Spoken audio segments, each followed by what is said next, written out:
Your Excellency, the Deputy President of the Republic of Kenya, Professor Kithure Kindiki, all protocols observed.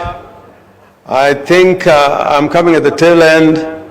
I'm feeling like a hungry man with a loaf of bread and you're told to eat it in 30 seconds. I'll not attempt to do that. First, I want to note that CI has a lot to offer, and next month we are going to have an investment conference similar to this one in CI. I hope some of the partners here, whom we have also talked to, are not going to be fatigued and give up on CI. If we can talk about everything about resources, I think in CI we can talk about many resources in CI, but the most important resource is human resource in all its portfolio. And historically, if I want to talk about the availability of human resource in the Republic of Kenya, the first Vice President of the Republic of Kenya came from Siaya. The first barrister came from Siaya, trained in the Inns of Court in England.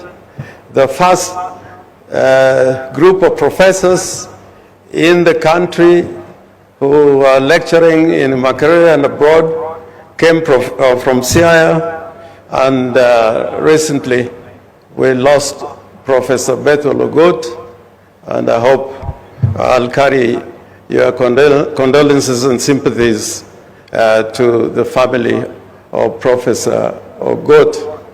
Now, I just want to note as a preamble that I'm very happy about some intervention the national government has undertaken together with the county, and I like the integrated approach.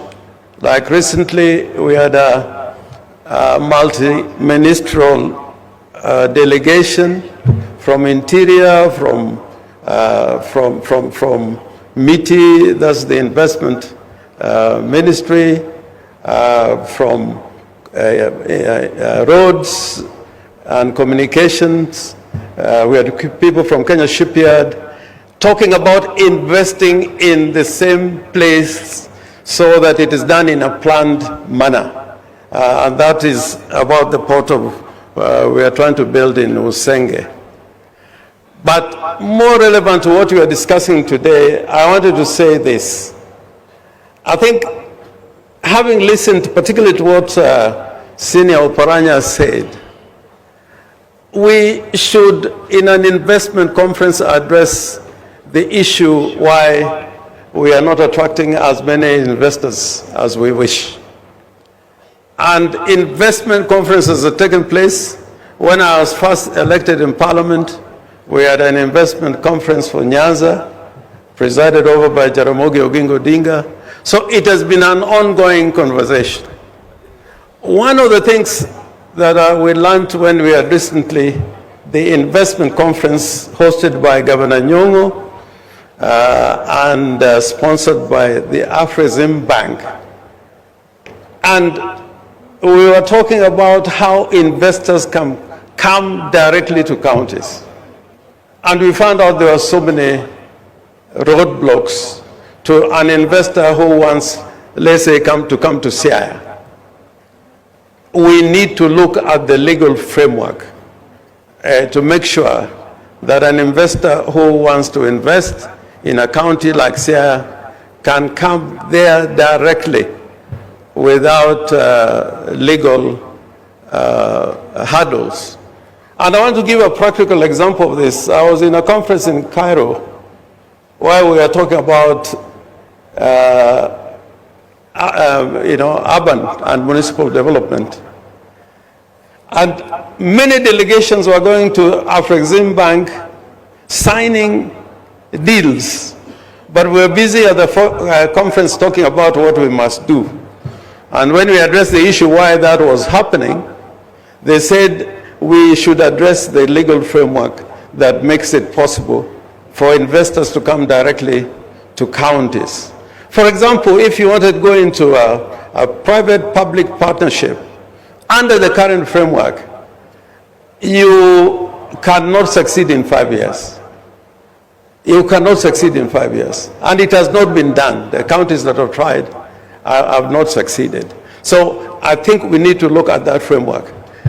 The other thing, whereas the Constitution gives a framework of sharing revenue, if you look at the revenue that is allocated to national government, and I'm glad to talk about this because I think there is acceptance of that fact, that if you look for roads, for example, you find that one county in a particular area is given more money for tarmac roads, like, more than, let's say, the entire of Nyanza.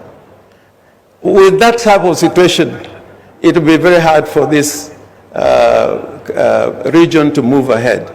The national government should do a checkup and find out, are counties getting or regions getting equitable amounts of monies spent by national government in infrastructure and the rest. And lastly, I want to say this. If people feel good about what is happening, they don't need to be persuaded. They don't need to be persuaded. When Kibaki took over, in the first 6 months, there was a feel-good factor.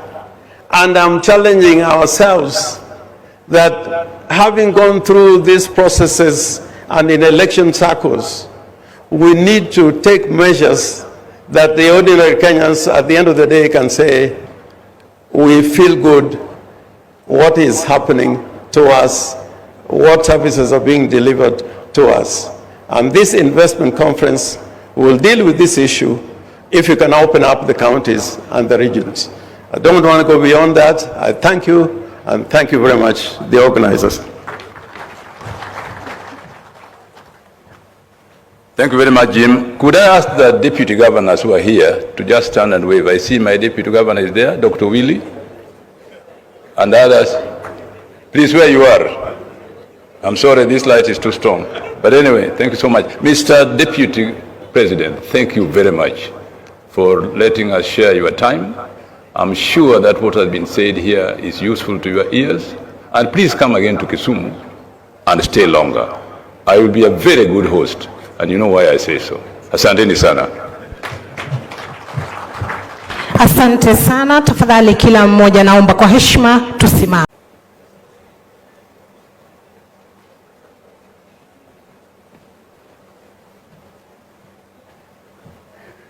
Your Excellency, the Deputy President of the Republic of Kenya, Professor Kithure Kindiki, all protocols observed. I think I'm coming at the tail end. I'm feeling like a hungry man with a loaf of bread and you're told to eat it in 30 seconds. I'll not attempt to do that. First,